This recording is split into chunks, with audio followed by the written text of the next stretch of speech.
Well, hello people, and welcome to a video covering everything new in the 1.2 update for Cities Skylines 2, possibly the most meaningful and impactful update the game has had since its release, bringing with it the line tool finally after many years of this very simple quality of life upgrade. Cities 2 now has a line tool, which is incredible. The Roadside tree selector tool from Cities Skylines 1 also makes a triumphant return. The return of traffic routes for Sims and roads is also back, alongside a bunch of new assets and fixes. So let's get stuck straight into this, shall we? We are back in New Friendwood, our early access series, so I can show this off to you. First of all, let's check out my most anticipated update that I've been waiting for years. The introduction of a prop line tool to Cities Skylines Vanilla is here. So grabbing any tree, prop, rock, whatever it is, for this instance, will showcase a tree. You now have an option here next to your tool mode where you have a line tool. There is a distance set in here, so we can draw out a row of pines. There's a couple of snapping options. There is snap to roads and snap to distance. Turn these off will just make it much more freer. With the snap to distance on, it's a much more rigid increment of the trees alongside your distance slider.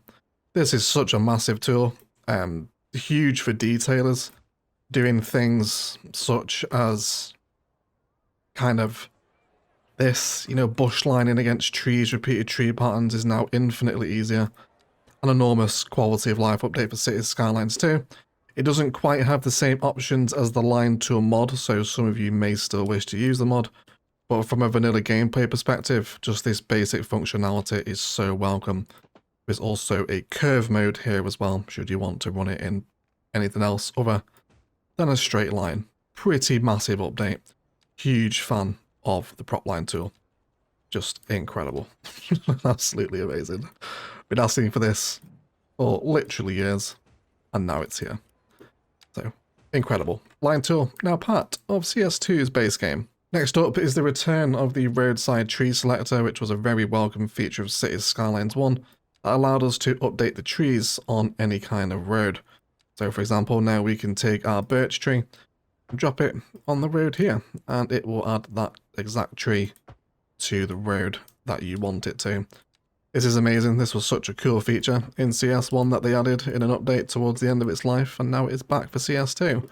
But this time, in a surprise turn of events, you can actually mix and match the different types of trees on each side of the road, so you can come up with some really interesting tree-like configurations now, maybe having kind of bushes on one side, whereas the larger birch remains on the other. Real nice, welcome update, and it's nice to see this functionality back in the game. Next up is the return of traffic routes, which I've never really used too much in CS1, but I know a lot of you guys really do enjoy the traffic routes. So clicking on a street here, you have an option now at the bottom left where you can toggle on traffic routes, which will show the routes of roads, water, air, rail, and pedestrian, all color-coded. So we click on our main evergreen street here, and we can see where people are heading around. Beyond this, we can also click on an individual car. Let's grab this guy, for example. You can see that he is taking the blue road route, so he's driving there, and eventually he's going to stop, get out of his car, and then that route will turn into a pedestrian route because he's going to start to walk to his destination. We will wait for him to arrive momentarily, hopefully. So here he comes, he's following his blue route. You'll see him go. He's going to pull over here, get out of his car, and then that route becomes a green one as he walks to his destination. So a really big quality of life kind of data traffic analyzing feature is back, which I know a lot of you use, so you should hopefully rejoice at the return of the traffic routes info view for Cities Skylines 2. And service vehicle parking has also been added to the base game, so at your various service vehicles now, such as Road Maintenance Depot, you will see these vehicles lined up in the depot itself, which adds to a nice bit of immersion and realism, and you will see them leave for their shift as their shift begins. That's quite nice. I enjoy seeing the little props decorated around these things, so a nice little update there to see service vehicle parking introduced to the game.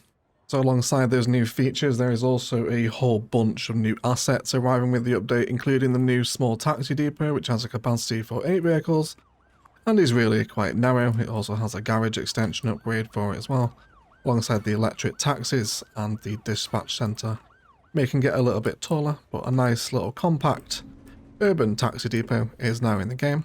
There are also new roundabout variations, which is very nice, of course available in all of their sizes and discoverable under the roundabout menu. First of all, we have the small metallic roundabout with a flower bed, the small striped roundabout with flower bed, an asymmetrical center, which is very cool. It's kind of like split in half there.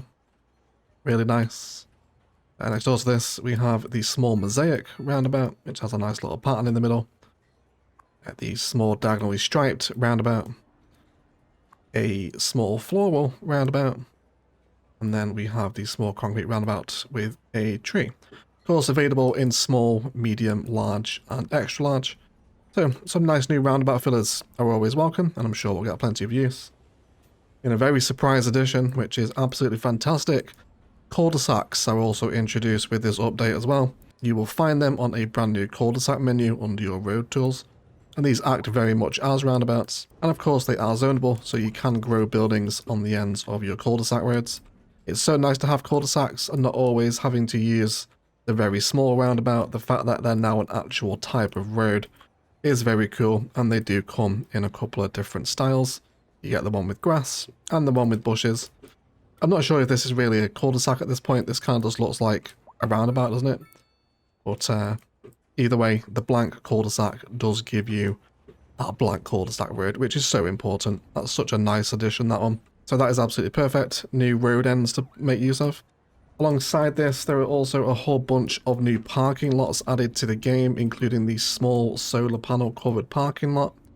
There is the medium single row parking lot over here. A small single row parking lot. A much larger medium solar panel covered parking lot, which is absolutely wonderful. This is so cool. Across from these, we have the additions of the small gravel parking lots, alongside the medium, of course. And then we have two new parking halls with a very small kind of dual-story car park, which looks absolutely fantastic. And then a much taller, classic multi-story car park too. So all in all, there are 7 new car parks been added to the game, and of course you will find these under your parking spaces tab, where there is now plenty of options for different types of parking in the game. The new assets don't stop here, however. We are also getting parking roads introduced to Cities Skylines 2, which is absolutely awesome. These were available in the Road Builder mod previously. I never thought we'd see these in the vanilla game. Absolutely fantastic. Of course, you will find these under their respective road tabs, so whether it's small, medium, or large. There is no new large roads, it's only small, medium, and highway. But either way, they have just regular roads with straight parking, some are with angled. You've got the divided, straight and angled, single side, straight and angled, so you can kind of see how they move through their respective designs. Alleyway with straight and angled. There's also been a one-way alleyway introduced into the game as well, which is very nice. Alongside a small pedestrian street, which is super. The fact that the other one was quite wide and large, so the fact we have small pedestrian roads is very welcome now. And then we also have our wider roads with parking on them as well. I have placed a few of these around the city so you can see them in action. Here you go. And there is one over here. Now we're divided with straight, and they really do fill up. You can see that, can't you? Isn't that wonderful? So proper parking spaces for the street level now, rather than just always being like this. And then we also placed some more over here as well. So isn't that fantastic? That's just absolutely wonderful. The vanilla game has stepped forward significantly with this update. I'm so pleased to see it, because I really enjoy my vanilla experience, but you could never really have a truly enjoyable experience because it was missing things like the line tool and these kinds of assets. And then lastly but not least, for the new roads, there has also been some asymmetrical highways added, both 4 and 5 lane. And you can see these in action here with our asymmetrical 5 lane highway, which goes down into our asymmetrical 4 lane highway. But some absolutely wonderful and very welcome new road additions with Cities Skylines 2's 1.2 update. And guess what? It doesn't stop there either, because there are 10 new pocket parks available, of course, available within your small parks tab under the parks and recreation. We have tiny parks, so these very much are pocket parks. They're designed to fill very small spaces you have left over in your city. We have the tiny park, There's also a mini park, and they're just really nice collection of props and assets and surfaces to fill awkward spaces. We have an urban parkette, a couple of tables, bit of a planter here. We also have a canopy covered parkette, which is really cute. Nice little table chairs under there. The square pocket park, which is fantastic. Make a great addition next to a commercial asset, this, wouldn't it? Now, of course, because it's a park, you're going to see people interacting with the props. We have an urban pocket park next door. It's got a bit of a kiosk on it, a couple of umbrellas and whatnot. Next door to this, we have the canopy covered pocket park, which is some of those pergolas and flower beds all together. The wide pocket park is next door to this. I've already had homeless move in, of course, in in classic CS2 fashion. So we got the wide pocket park there, and then we have some more kind of long and narrow ones, the modern pocket park, and the canopy covered corridor park, which is quite the mouthful, isn't it?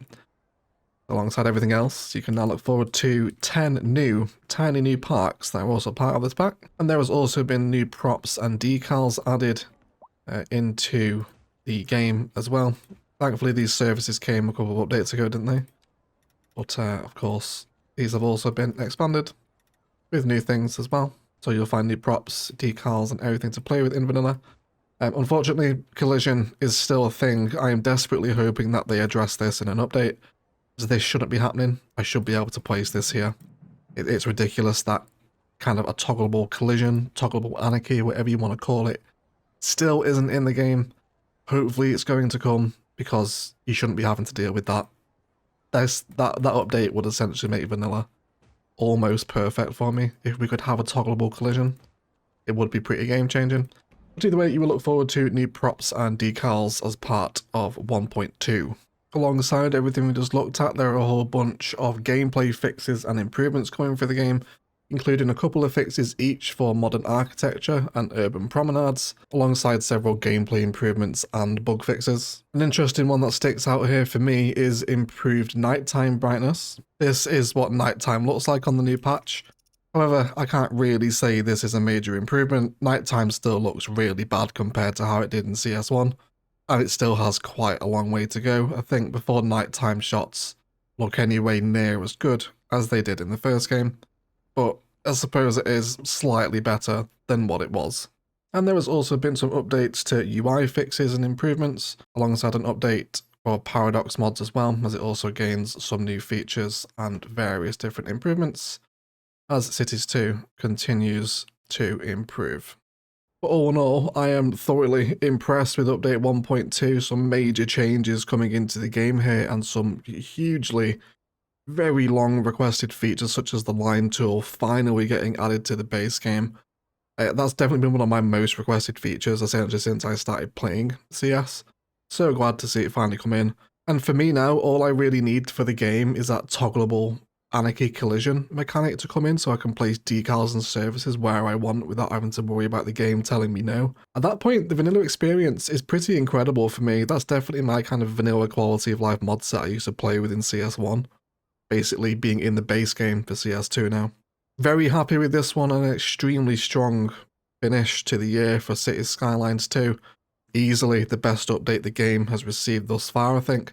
Cities 2 still has a long way to go, especially with its simulation, but this is a fantastic patch. Let me know what you think of it. Otherwise, let's thank you all so much for watching. And as always, enjoy the rest of your day.